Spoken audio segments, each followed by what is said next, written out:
I just wanted to address one example that I've seen. Sure. Mr. Blinn offered testimony relative to 2 cases he had dealt with where the department had denied benefits, and it was later found that it was a compensable work injury. I have one example that I'd like to talk to the panel about.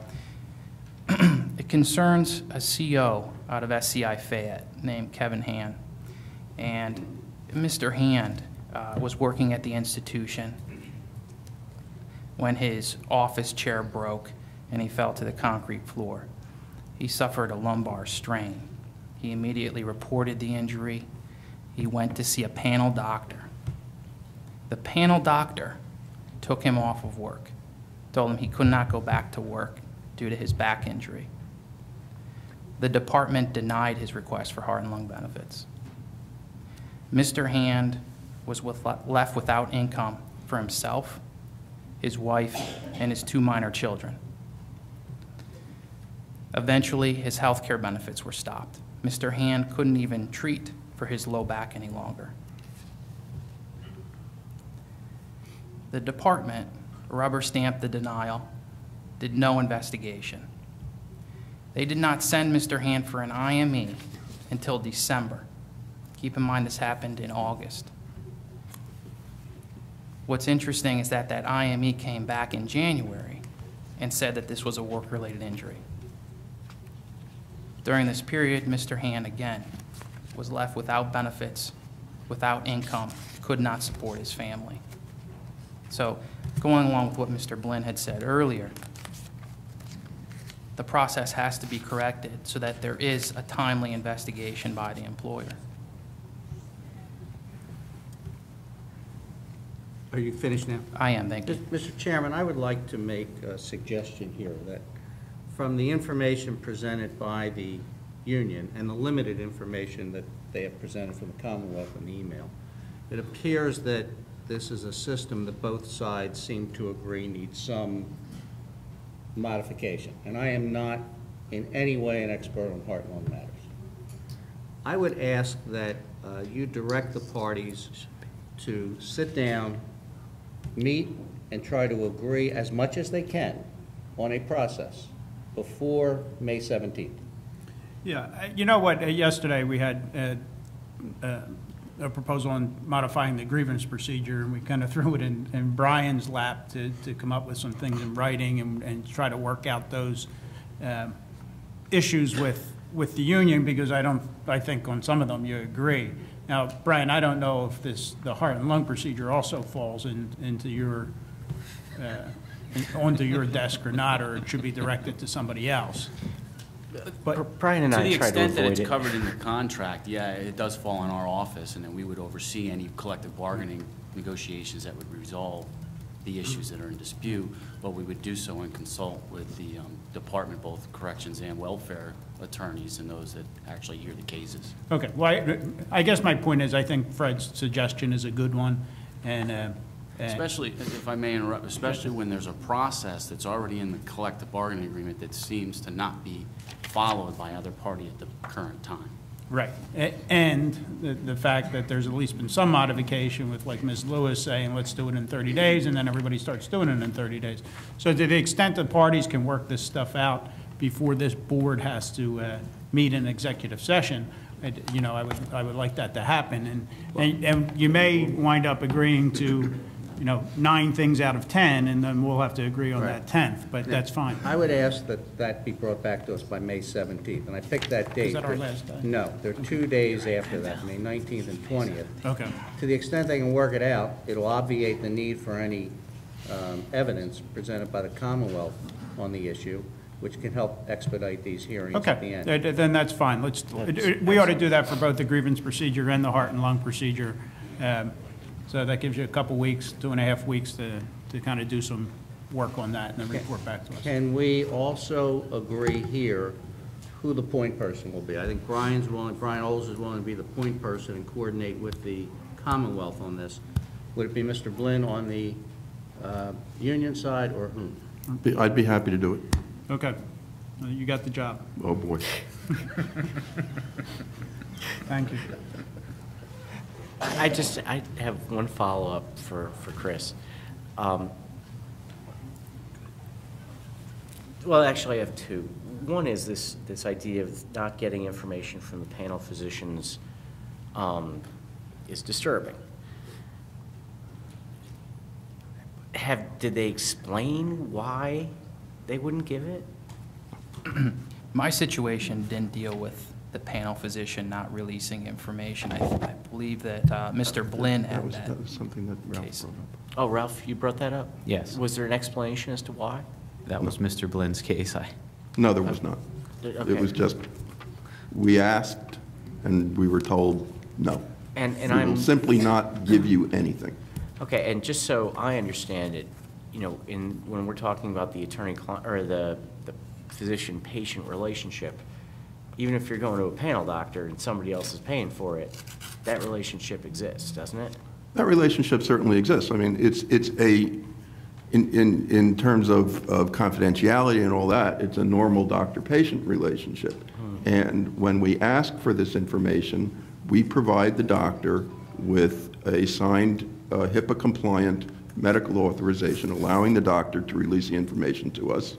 And typically, the doctors come back and say, well, if you want a narrative report from me, it's going to cost you $500, $700, whatever it's going to cost. And the PSCA says, fine, we'll pay that.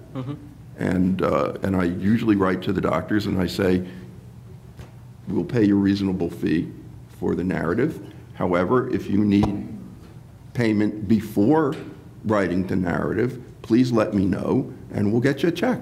Okay, and who decides who's going to be quote unquote a panel doctor? The department. Okay. The other thing, and this is more directed toward Chris, you're describing a process to me that sounds broken, and Fred called it immediately. He said this is something that you guys should get together on and really try to help us out because we don't want to do any work. But with respect to this, are there panels that you deal with anywhere else? We have a panel that's similar in Pittsburgh. Fraternal Order of Police, Lodge 1, and the city of Pittsburgh has a panel that's very similar, but it doesn't deal with heart and lung. It's focused on discipline. The panel that's set up in Pittsburgh has an advocate on behalf of the FOP, an advocate on behalf of the city, and the neutral. In discipline-related cases, the matter is presented to that panel of 3, and of course, 2 votes decide the case. And is that for minor disciplinary actions? That is correct. Okay, how do they do heart and lung out there? The heart and lung in Pittsburgh follows a very similar format to what we have currently with the Department of Corrections, in that you have 1 day assigned for heart and lung appeals. You might present 4 or 5 cases in that 1 day, and the case is presented on documentary evidence alone. That would be similar to what we're proposing here. There are no depositions. The record is not left open. You present your case and move on. And based upon your experience with this system and your experience with the Pittsburgh system, you described it as a system that doesn't work here. Does the Pittsburgh system work? Absolutely. Do you have the same kind of problems that you have here? No, we do not. Okay. Thank you. At this point, I'm going to sort of jump back to the 5th paragraph of our proposal, which says that should heart and lung benefits be denied, a bargaining unit member shall continue to receive wages and benefits until an arbitrator issues a decision regarding the claim.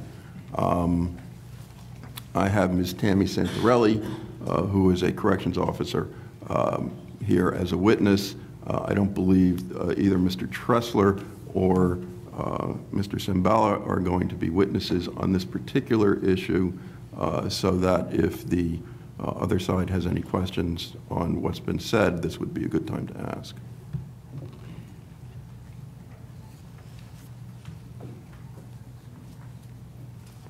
But I'm not hearing any. No, well, hold on one second.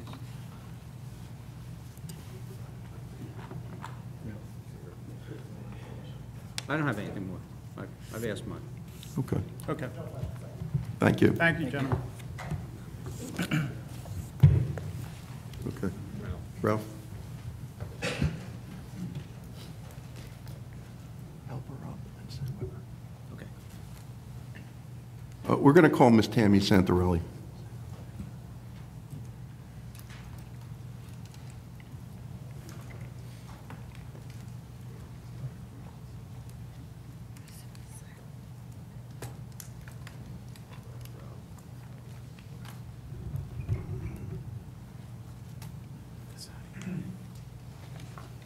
Good morning. Morning. Could you state your name and spell your last name for the record, please? Tammy Santarelli, Santarelli. Welcome. Now, Officer Santarelli, you're employed by the Department of Corrections? Yes, sir. And which prison were you employed at? SCI Dallas? SCI Dallas? Yes. Okay. And your case has already been adjudicated, but just to give the members of the panel a little background in what happened, can you give us a sort of a brief description of what happened to you I was doing in terms of your injury? I was doing around on my housing block. I went up, we have 2 flights of stairs. I went up the first flight, up to the second one. I looked down at the bottom range. I had an inmate that was attempting to set off the smoke alarm with a cigarette. So I turned around and I rushed down, and in the process, on the second flight, I slipped, and to avoid hitting concrete steps, I twisted to grab the rail. And I had immediate pain, but I tried to walk it off, and I got the inmate under control, and it just continued to get worse, so I then reported to the infirmary, which they sent me to the hospital. Why were you in such a rush? Why was it so important to prevent the inmate from setting off the smoke alarm? When the alarm goes off, it's an extreme inconvenience for everybody. You have a loud alarm sounding, you have strobe lights. My block held over 200 inmates. I have to watch all of them. A strobe light can cause a seizure. They can go off for 8 hours. Control has to reset them. There is no foolproof way. Half the time they don't reset. They'll just continue to sound. That causes major problems for everybody. Okay. So it was important to prevent this from happening? Yes. And you were rushing to prevent this from happening? Yes. And that's how you got hurt? Yes. Okay. Now, the hearing date in your case, I'm looking at the arbitrator's decision. The hearing date was November 18, 2010. Yes, sir. Okay. By the time we got to your hearing date, did you have any leave left? No, sir. Okay. When did you stop working? March 4th of 2010. Okay. So we didn't get to the hearing until November of 2010. Yes, sir. And at that point, you were out of leave? Yes. So you had no income? Absolutely nothing. Did you have health insurance? No, sir. How or were you getting any kind of treatment for your injuries? I was treating with a chiropractor who was the only one willing to see me without insurance. Mm-hmm. And that is the only care. Every other doctor refused to see me because of it being denied and not being guaranteed payment. Right, because you had no health insurance? Yes. Okay. Who were you living with at this point? My mother and my stepfather. Okay, and how are they? Not good. They both have cancer. They have Social Security disability.